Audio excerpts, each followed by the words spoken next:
Good evening friends. आज मैं आपको सेकंड चैप्टर पढ़ाने वाली हूँ, हिंदी लेसन का स्टैंडर्ड 8। तो ये बहुत ही छोटा और अच्छा कहानी है।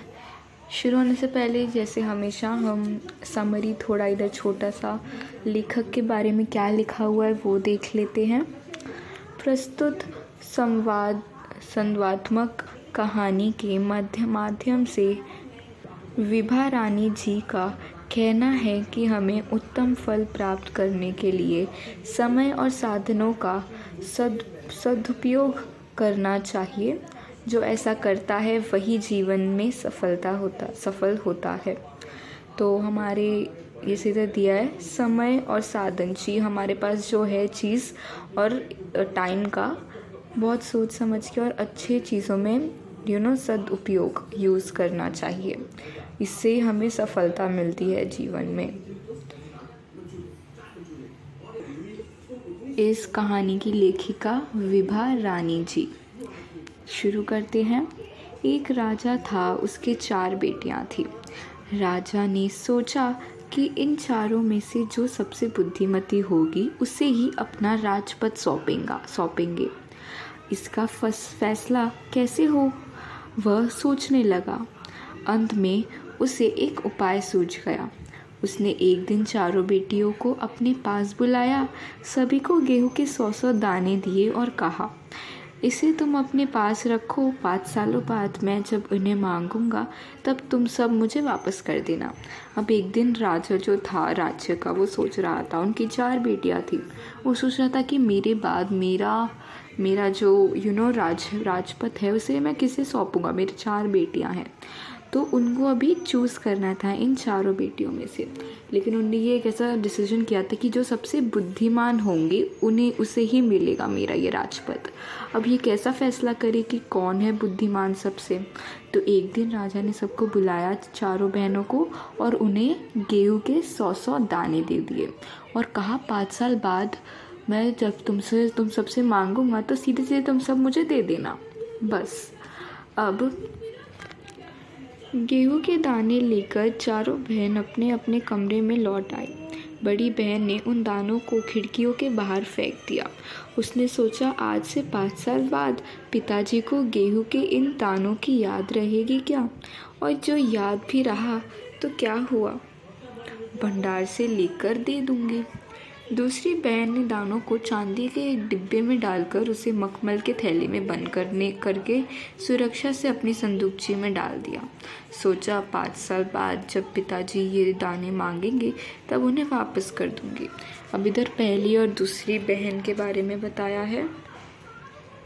पहली बहन को जब मिलता है तो वो खिड़की के बाहर फेंक देती है अपने कमरे के, और बोलती है, जब 5 साल बाद मांगेंगे पिताजी तो उनको भंडार से लाके मैं नया दे दूंगी, उन्हें कहाँ पता चलेगा। दूसरी बहन अब क्या करती है, वो जैसा उनके पिता कहते हैं वो अपने चांदी के कपड़े के अंदर डाल के रख देती है एक डब्बे में, अपने अलमारी में वो दानों को। अब तीसरी बहन बस सोचती रही कि इसका क्या करूं। चौथी और छोटी बहन तनीक बच्ची थी। शरारतें करना उसे बहुत पसंद था। उसे गेहूं के भुने दाने भी बहुत पसंद थे। उसने दानों को भुनवा कर खा डाला और खेल में मगन हो गई। तीसरी बहन अभी भी सोचती रही कि क्यों दिया होगा और इसका क्या करना है। चौथी और सबसे छोटी बहन बहुत ही तनीक मतलब शरारती बच्ची थी। उसे गेहूं को भुन के खाने का बहुत शौक था, तो अभी ये भी जो दाने दिए थे उसे भी भुनवा के उसने खा डाले।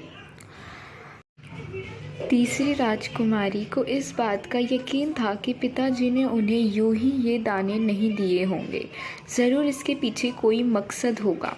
पहले तो उसने भी अपनी दूसरी बहन की तरह ही इन्हें सजा कर रख देने की सोची, लेकिन वह ऐसे न कर सकी।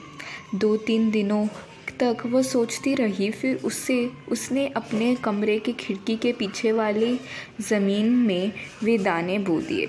समय पर अंकुर फूटे, पौधे तैयार हुए, दाने निकले।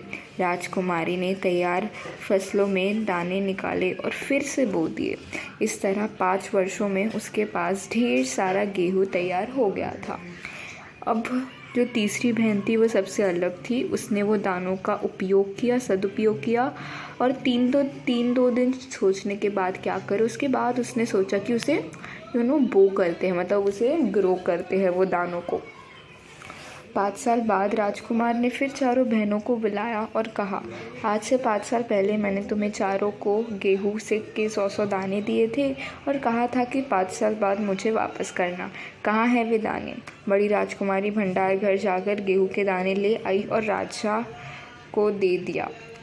राजा ने पूछा, क्या ये वही दाने हैं जो मैंने तुम्हें दिए थे? और 5 साल बाद फिर से राजा बुलाता है चारों बहनों को और पहली बहन से पूछता है सबसे पहले कि कहाँ है दाने।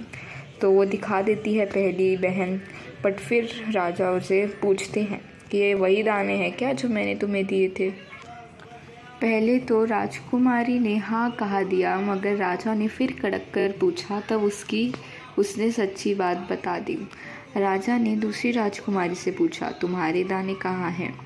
दूसरी राजकुमारी अपने संदूकची में से मखमल के खोल वाली डिब्बी उठा लाई, जिसमें उसने गेहूं के दाने सजा कर रखे थे। राजा ने उसे खोलकर देखा, दाने सड़ गए थे। तो अब पहली राजकुमारी ने हाँ बोला कि हाँ ये वही दाने हैं, बट फिर राजा को पता चल गया था कि ये वही दाने नहीं हो सकती, क्योंकि इतने सालों बाद वो दाने सड़ेंगे। ये तो इतने अच्छे दाने वो कैसे ला के दिखा सकती है। तो अब दूसरी बहन से पूछा। दूसरी बहन ने अपने डिब्बी में से संदूकची के में से जो डिब्बा था उसे ला के दिखाया। राजा ने देखा वो सब सड़ गए थे। अब तीसरी राजकुमारी ने पूछा, तुमने क्या किया इन दानों का?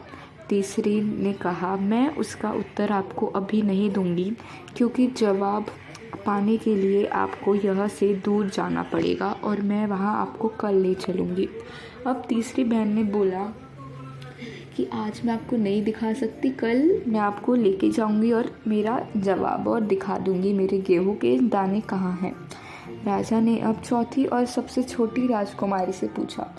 उसने उसी बेपरवाही से जवाब दिया, उन दानों की कोई कीमत है पिताजी? वैसे तो ढेरों दाने भंडार में पड़े हैं। आप तो जानते हैं ना, मुझे गेहूं के भुने दाने बहुत अच्छे लगते हैं। मैं उन्हें भुनवा कर खा गई। आप भी पिताजी किन किन चक्करों में पड़ जाते हैं? छोटी बहन थी सबसे, तो वो बहुत रफली बात करती है और बोलती है, क्या था पापा जी, अभी क्या आप ये दाने लेके बैठ गए हो? हमारा जो भंडार है उसमें तो इतने सारे हैं गेहूं के दाने, और तो इसलिए मैंने खा लिए वो। सभी के उत्तर ने राजा को बड़ी निराशा हुई। चारों में से अब उसे केवल तीसरी बेटी से ही थोड़ी उम्मीद थी। अब चारों बेटियों में से 3 ने तो उनके उससे इच्छाओं पे खरे नहीं उतरे थे। अब बची थी सिर्फ तीसरी बहन। राजा को अब उनसे ही एक उम्मीद थी। दूसरे दिन तीसरी राजकुमारी राजा के पास आई। उसने कहा, चलिए पिताजी, आपको मैं दिखाऊं कि गेहूं के वे दाने कहाँ हैं। राजा रथ पर सवार हो गया। रथ महल नगर पार करके खेत की तरफ बढ़ चला। राजा ने पूछा, आखिर कहाँ रख छोड़े हैं तुमने ये 100 दाने? इन 100 दानों के लिए तुम मुझे क्या कहाँ के चक्कर लगवाओगी? अब अगले दिन तीसरी राजकुमारी आई और बोलती है अपने पिताजी को कि चलिए मैं आपको लेके चलती हूँ। वो दोनों रथ पे सवार हो जाते हैं और चलते चलते नगर के पार दूसरी तरफ वो पहुँचते हैं एक खेत की तरफ। राजा पूछते, ये कहाँ रखे हैं तुमने दाने जो मुझे इधर के चक्कर लगवा रही हो? तब तक रथ एक बड़े से हरे भरे खेत के सामने आकर रुक गया। राजा ने देखा, सामने बहुत बड़े खेत में गेहूं की फसल थी। उसकी बालियां हवा में झूम रही थी। पिताजी, ये वही 100 दाने हैं जो आप लाख दिनों से के रूप में आपके सामने हैं। मैंने उन 100 दानों को बोकर इतनी अधिक फसल तैयार की है। राजा ने उसे गले लगा लिया और कहा, अब मैं निश्चिंत हो गया। तुम ही मेरे राज्य के सच्चे उत्तराधिकारी हो। अब तीसरी बहन खरी उतरी और ऐसे ही वो रानी बन गई। ये कहानी छोटी सी बहुत अच्छी सी है कि कैसे हमें अपने टाइम का उपयोग करना चाहिए, सदुपयोग करना चाहिए। ये तीसरी बहन ने भी किया और इसीलिए आज वो राजकुमारी बन गई। अपना बुद्धिमान दिमाग लगाया उसने इस टेस्ट में। अब इधर हमारे कुछ नोट्स हैं, देख लेते हैं। गेहूं के दानों को बोना का परिणाम ऐसे लाखों लाख दानों के रूप में सामने आया। सभी के उत्तर सुनकर राजा पर हुआ परिणाम, निराश हो गए थे राजा। दूसरी राजकुमारी का संदूकची में दाने रखने का परिणाम, दाने सड़ गए थे। ये क्या है देखो, फिल इन द ब्लैंक। ज़रूर इसके पीछे कोई मकसद होगा। 100 में उन्हें भुनकर खा गए। हम ही मेरे राज्य की सच्ची उत्तराधिकारी हो। इसे तुम्हें अपने पास रखो, 5 साल बाद मैं उन्हें मांगूंगा। बस ये इधर ही ख़त्म होता है lesson. Thank you for watching students, see you soon.